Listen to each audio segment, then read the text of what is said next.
Hello guys, welcome back to my channel. आज की video में हम डिस्कस करेंगे study material for section C for stage MTS 2। जी हाँ, एमटीएस का जो पेपर हुआ है उसका रिजल्ट आ चुका है और अब इसका टीयर 2 एग्ज़ाम होना है। तो टीयर 2 में अब आपका एकदम से नया सिलेबस आ चुका है। जी हाँ, एकदम से नया सिलेबस है जिसमें सेक्शन ए है, सेक्शन बी है और सेक्शन सी है। और सेक्शन सी कुछ इस प्रकार का है जिसमें आपको स्टडी मटेरियल नेट पे भी बहुत कम अवेलेबल है। तो उसी के रिगार्ड में आज की मैं आपकी क्लास लूँगा, जिसमें मैं आपको एक डेमो क्लास प्रोवाइड कराऊँगा और हम एक टॉपिक सेक्शन सी का ही एक बहुत इंपॉर्टेंट टॉपिक डिस्कस करेंगे, जो कहीं न कहीं आपके लिए बहुत हेल्प करेगा अगर आप इस एग्ज़ाम को सिंसियरली प्रिपेयर करना चाहते हैं तो। और मैं आपको पेड पीडीएफ के भी कुछ चार्जेस बताऊँगा, जो कि अगर आप कहेंगे तो मैं आपको प्रोवाइड करा दूँगा विद नॉमिनल चार्जेस। तो चलिए शुरू करते हैं और जानते हैं इन सारे सवालों के जवाब आज की वीडियो में और डिस्कस करते हैं वो कौन सा टॉपिक है जिसकी मैं आज आपसे क्लास लूँगा। अब सबसे पहले वो टॉपिक हम डिस्कस कर लेते हैं। वो टॉपिक है आपका इमोशनल इंटेलिजेंस। जी हाँ, इमोशनल इंटेलिजेंस अगर आप सिलेबस देखेंगे आपका सेक्शन सी का,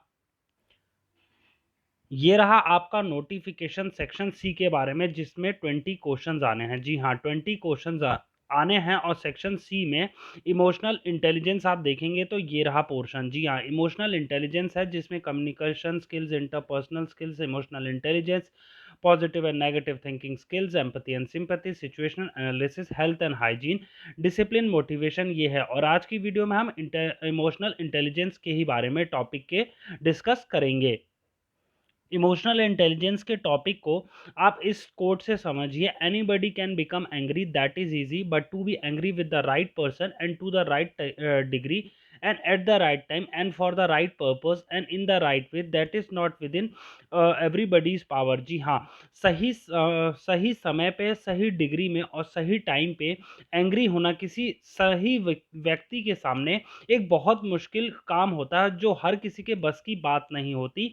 इसका है हिंदी रूपांतरण और यही चीज़ कही है एरिस्टोटल ने। ठीक है, फिर उसके बाद इमोशनल इंटेलिजेंस जो टर्म है आपकी, वो कॉइन की गई है Peter Solvay and John Mayar in 1990। Guys, ये दोनों नाम याद रखना कि इमोशनल इंटेलिजेंस जो टर्म है वो किन्होंने कॉइन की है, मतलब क्या है, किसने ये इन्वेंट या फिर इस्तेमाल में लाए थे।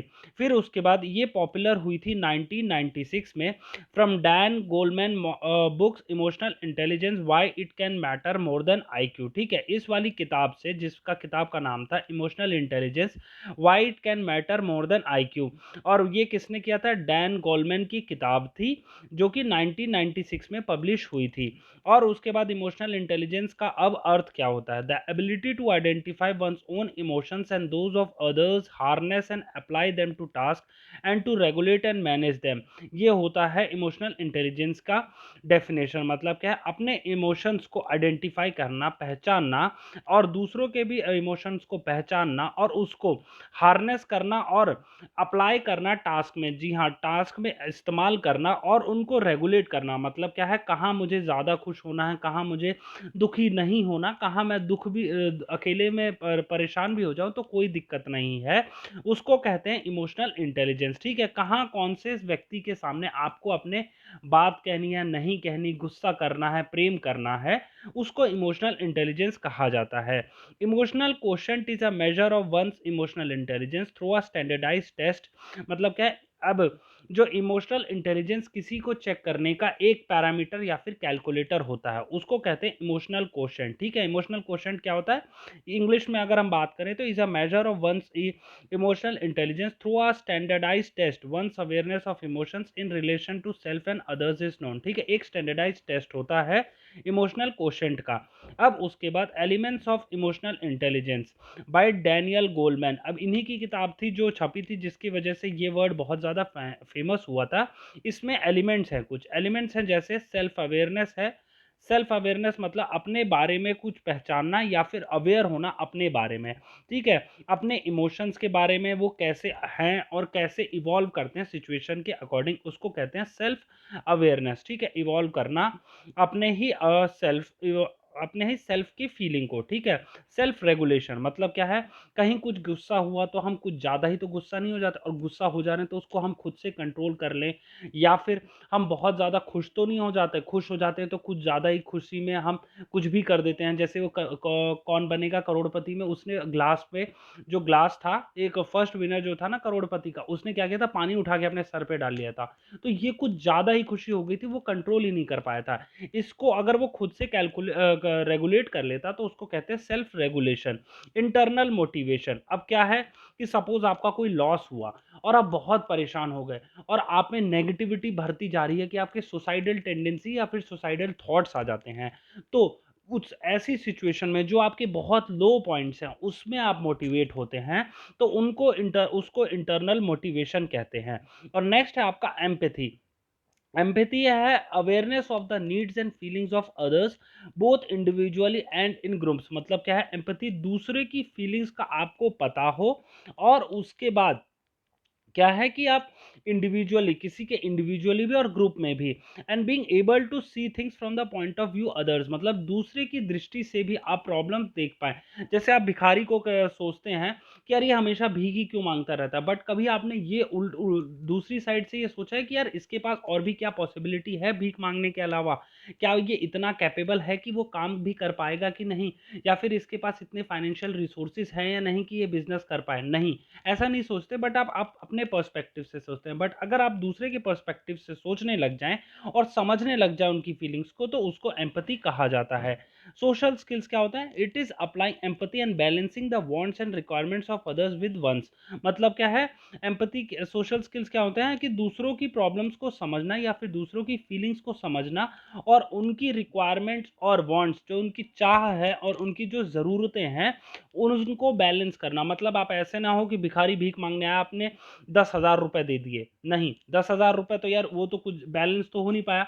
इतना ही पैसा दें जैसे आप 10, 20, 50 जो भी देते हैं, कि आपको भी बुरा ना लगे और उसकी नीड्स भी फुलफिल हो जाए, उसको कहा जाता है सोशल स्किल्स, ठीक है। 4 different areas of EI as discussed by Mayer and Salovey ability model, ठीक है। ये 4 different areas of emotional intelligence कौन कौन से हैं? The ability to perceive emotions in one's and others accurately, the ability to use emotions to facilitate thinking, the ability to understand emotional intelligence and the signals conveyed by emotions, ठीक है। और उसके बाद the ability to manage emotions so as to attain specific goals। ये सब होते हैं आपके 4 डिफरेंट एरियाज ऑफ AI, ठीक है। नेक्स्ट अगर मैं बात करूं, अब जैसे अभी मैंने थोड़ी देर पहले बोला था कि इमोशनल इंटेलिजेंस को कैलकुलेट करने का और इमोशनल कोशेंट में क्वेश्चन कैलकुलेट करने का इमोशनल कोशेंट एक कैलकुलेटर है।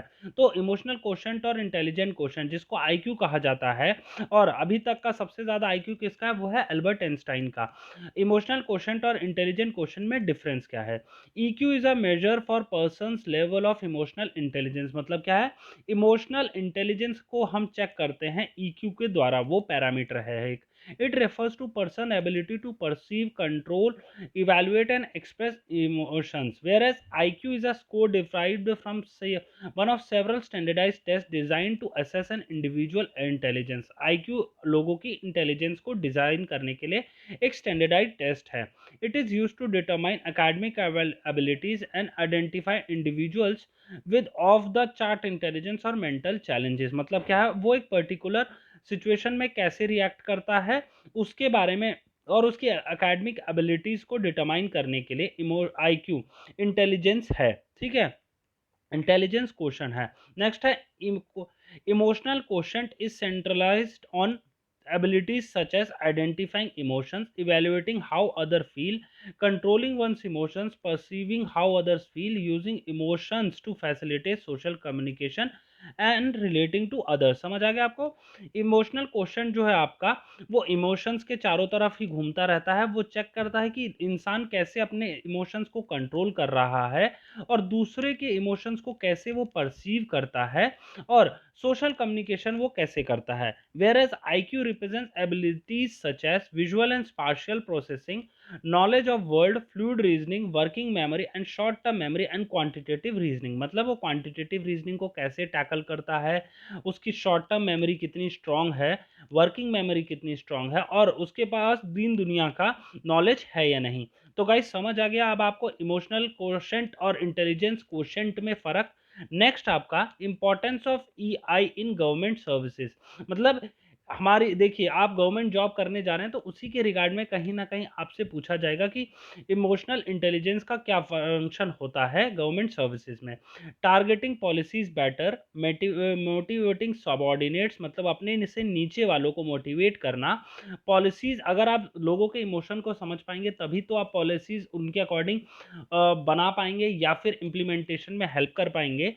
स्ट्रेस मैनेजमेंट, कहीं आप कुछ ज़्यादा ही आपका फेलियर हो जाता है तो आप कहीं एकदम से स्ट्रेस्ड आउट तो नहीं हो जाते।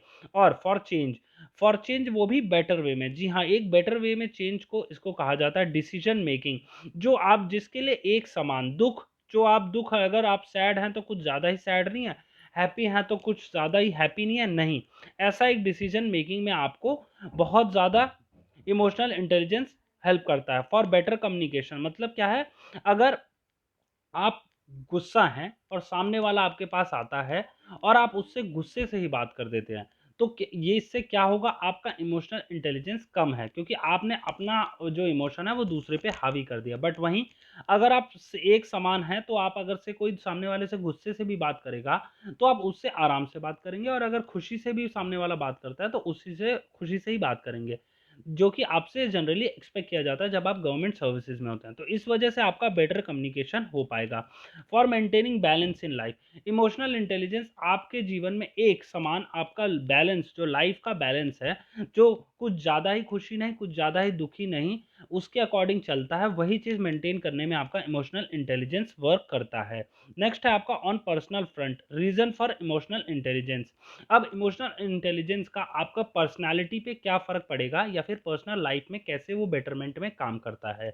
Increasing regional economic and digital divide, मतलब क्या है, जो आपका डिवाइड है, जैसे गांव वाले हैं वो एज सच इतने ज़्यादा टेक सेवी नहीं होते, तो उनमें ये नहीं कि यार इन लोगों को एक तरह से डिस्क्रिमिनेशन करना, या फिर जो कोई भी बंदा स्पेसिफिक टेक सेवी नहीं है उनको ज़्यादा वो नीचे नज़र से देखना, वो सब नहीं होता। इकोनॉमिक और रीजनल डिस्पैरिटी का एकदम से कम करने में आपका इमोशनल इंटेलिजेंस हेल्प करता है। Widespread application of IT, demand for improved governance, ensures getting politicised easily, issues getting politicised easily, political pressure and rampant corruption, क्योंकि करप्शन देखिए, करप्शन क्या होता है कि अपनी ही जेब भर लेना, बट वहीं एक हमारा वेदों में और उसमें कहा गया है, धार्मिक ग्रंथों में, सर्वे भवंतु सुखमय, मतलब हर कोई, एक होल फैमिली, एक whole world is a family, और उसमें जो है सबका खुशी होना ही हमारा एक मोटो होना चाहिए। तो करप्शन में क्या होता है, इंसान एक सिंगल अपनी ही पॉकेट भरता रहता है।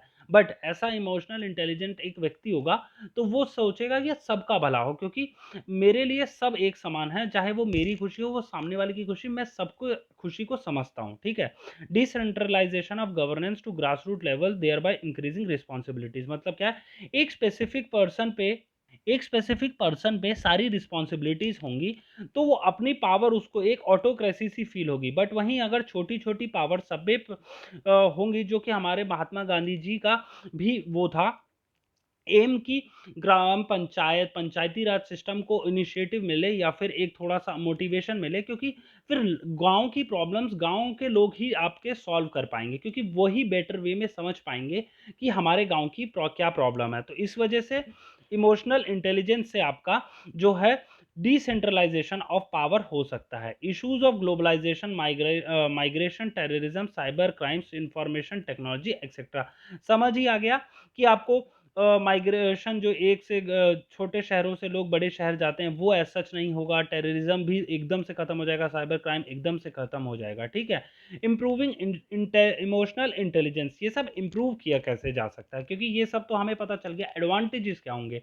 इंप्रूव कैसे होगा, इंप्रूव होगा ऐसे, by self evaluating oneself one can know one's emotions and reaction to different situation. आप खुद से समझ सकते हैं कि आप कौन सी सिचुएशन में ज़्यादा खुश होते हैं या फिर ज़्यादा दुखी होते हैं, कौन सी सिचुएशन आपको ज़्यादा इरिटेट कर सकती है। इससे आपका इमोशनल इंटेलिजेंस आपका इम्प्रूव होगा। आप जब खुद से इवैल्यूएट करेंगे, खुद को सेल्फ कंट्रोल करेंगे।